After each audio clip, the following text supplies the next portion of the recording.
Good morning and welcome to the Killik & Co market update. This week the Bank of England has raised interest rates for the first time in 10 years, taking the base rate from 0.25% up to 0.5%.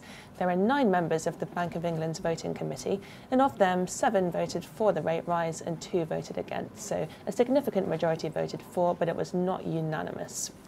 This interest rate rise was widely expected by the markets. It's really just a reversal of the emergency rate cut that was imposed after the Brexit referendum last year. But nevertheless, the impact it's had on the markets has not really been in the direction that we would have expected. Normally when interest rates are raised, you would expect stock markets to fall because it becomes more expensive for companies to borrow money, and you would expect a currency to rise because higher interest rates mean that capital is more likely to flow into that particular country. However, yesterday, after the announcement, we did see some weakness in some market sectors such as house builders, but the FTSE 100 ended up on the day, and sterling fell 1.4% against the dollar. So that was quite surprising, and I think it will be quite a concern for the Bank of England. The reason they wanted to raise interest rates was to reduce inflation. Their prediction was that inflation would come in at 3.2% for October, and obviously that's quite far above their target rate of 2%. The reason that inflation is quite high is that sterling is weak, and therefore it's costing us a lot more to import goods from abroad. So the fact that sterling fell yesterday is bad news for the Bank of England. I think the reason that the market has not reacted in the way that we would have expected is some of the comments that Carney made yesterday. Previously, he had said that future interest rate rises would take place at a greater rate than the market was currently expecting. But in his statement yesterday, he had removed that particular line. And I think that's led people to think that perhaps future interest rate rises will be very slow and very gradual. So we'll have to watch and see what happens there. This chart here shows the Bank of England's base rate over the last 30 years.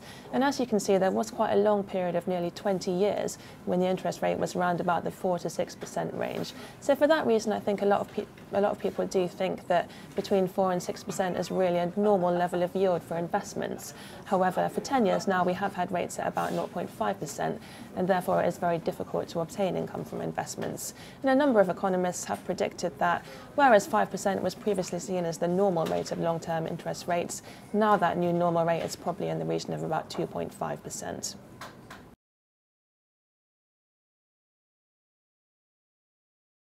And over in the US, Donald Trump has finally selected a new chairman of the Federal Reserve. He's opted for Jerome Powell, who was often referred to in the press as the candidate for continuity. He has never publicly disagreed with anything that Janet Yellen, the current chair, has done, and therefore he's seen as most likely to continue with US monetary policy as it is at the moment. That's quite reassuring for markets, and after his announcement yesterday, we did see the Dow Jones in the US reaching a new record high.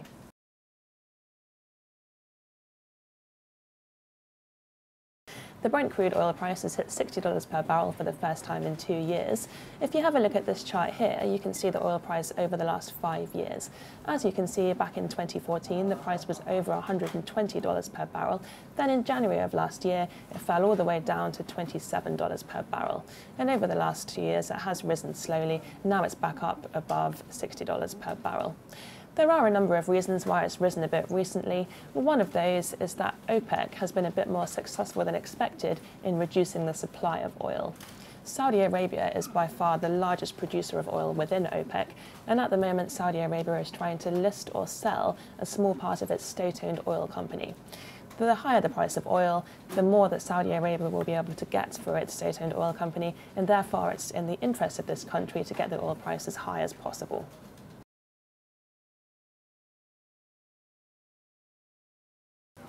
And now we're coming towards the end of the third quarter reporting season. It has been quite a good reporting season so far, and a number of companies have released results that are far above expectations, particularly in the technology sector. Last week we did have a number of tech companies reporting results that were quite far ahead of expectations. For example, Amazon, Microsoft and Alphabet. All of those share prices rose quite significantly last week.